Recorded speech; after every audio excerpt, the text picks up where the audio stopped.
കുറഞ്ഞ വിലയ്ക്ക് വൈദ്യുതി വാങ്ങാനുള്ള സംസ്ഥാന സർക്കാരിന്റെ തീരുമാനം വ്യവസായ മേഖലയ്ക്ക് വലിയ ഗുണം ചെയ്യുമെന്നും വ്യവസായ വളർച്ചയ്ക്കും തൊഴിലവസരങ്ങൾ വർദ്ധിപ്പിക്കുന്നതിനും ഈ തീരുമാനം സഹായകമാകുമെന്നും INTUC ജില്ലാ പ്രസിഡന്റ് SK അനന്തകൃഷ്ണൻ പറഞ്ഞു. പുതുശ്ശേരി മണ്ഡലം INTUC കൺവെൻഷൻ ഉദ്ഘാടനം ചെയ്ത് സംസാരിക്കുകയായിരുന്നു അദ്ദേഹം.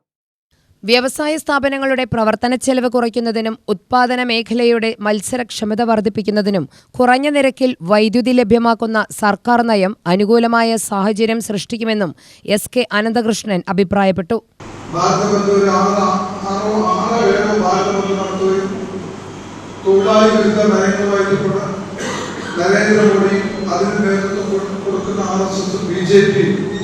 ഈ അദാനി അംബാനി കോപ്പറേറ്റീവ് മാനേജ്മെന്റ് സഹായിക്കുന്ന ഒരു നിലപാടുമായിട്ടാണ് മുന്നോട്ട് പോയിക്കൊണ്ടിരിക്കുന്നത്.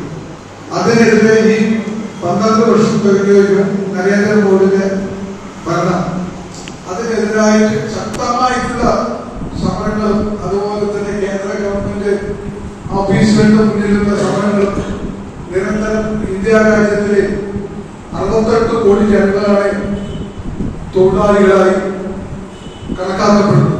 140-62 വരും.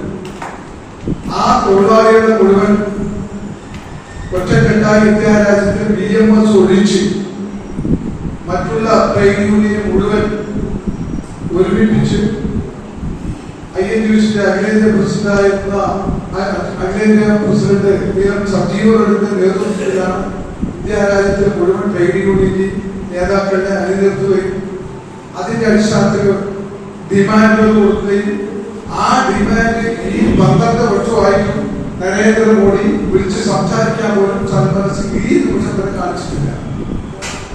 ഈ തീരുമാനം കൈക്കൊണ്ട സർക്കാരിനെ അഭിനന്ദിക്കുന്നതായും അദ്ദേഹം പറഞ്ഞു. കൺവെൻഷനിൽ പുതുതായി പുതുശ്ശേരി മണ്ഡലം പ്രസിഡന്റായി തെരഞ്ഞെടുക്കപ്പെട്ട K സുരേഷിന് നിയമന ഉത്തരവ് SK അനന്തകൃഷ്ണൻ കൈമാറി.